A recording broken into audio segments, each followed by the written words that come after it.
Kyle and I met in college. We decided to get married after both of us had graduated. We were excited about our new careers. I was teaching junior high. Kyle was finishing up medical school. It was a very exciting time, I think, because we were both growing professionally, but we knew we wanted to grow our family as well. And our first son was born in December of 2006. Even as young, brand new parents, I just remember feeling this overwhelming sense of love and responsibility for this baby. Our oldest was very young, only 3 or 4 months old. We found out we would be moving. I would be stopping my work as a teacher so that we could continue on with Kyle's schooling. So we picked up and moved in the spring of 2007, and it was very exciting. It was fun for me to see Kyle be able to see his dreams start to come true professionally. He was finally not a student anymore. He was going to be working. So that was very exciting for me to see for him. However, I was having major changes in my life. I was no longer working, and I was separated from people that I had known, and there was no family close by, and I had a 5-month-old baby. And then after we had been up in Michigan for about 7 or 8 months, our second son was born.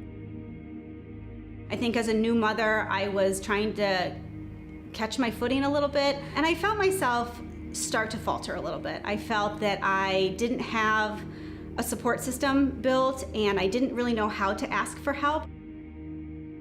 Our son was born in January in Western Michigan. It was extremely snowy. We were inside all the time.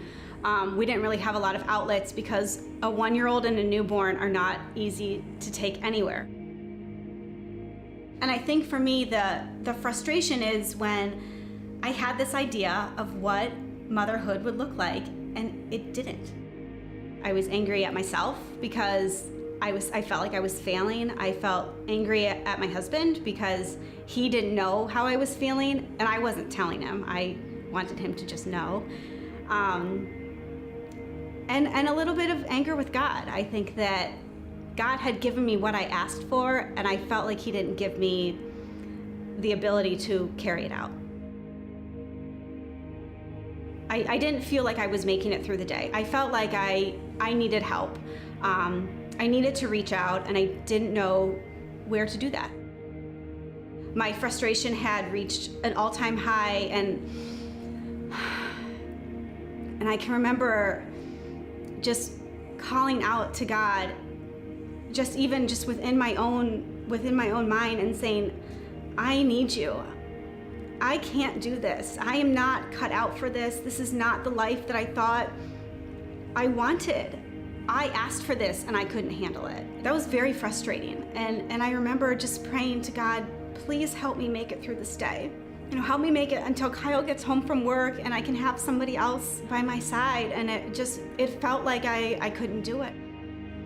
When I finally called out to God, it was just in desperation. And I remember praying, I need you. I need to be the mother that I know you want me to be, and I just can't do it on my own. Please just walk me through this. And I wish I could say that he did, and it was wonderful, and my life was perfect, and that the children, grew up and we lived happily ever after, and that's not life. Life is messy, and even now, I still say, please, God, please be with me. And I don't think I have to say it as much out of desperation anymore, because I know that he is. And I know that he is because I experienced that point where I felt so alone.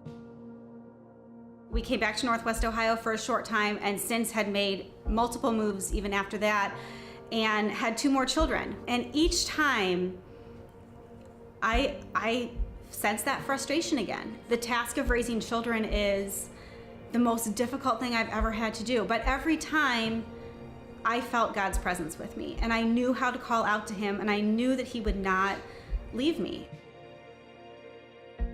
We decided to come back to Cedar Creek and start getting more involved and start growing together in Christ and start growing in our faith.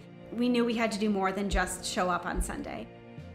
I joined Momentum, which is a wonderful ministry for mothers in all stages of life. And even though my experience is different than someone else's experience, there's common themes that run throughout, and God is with all of us.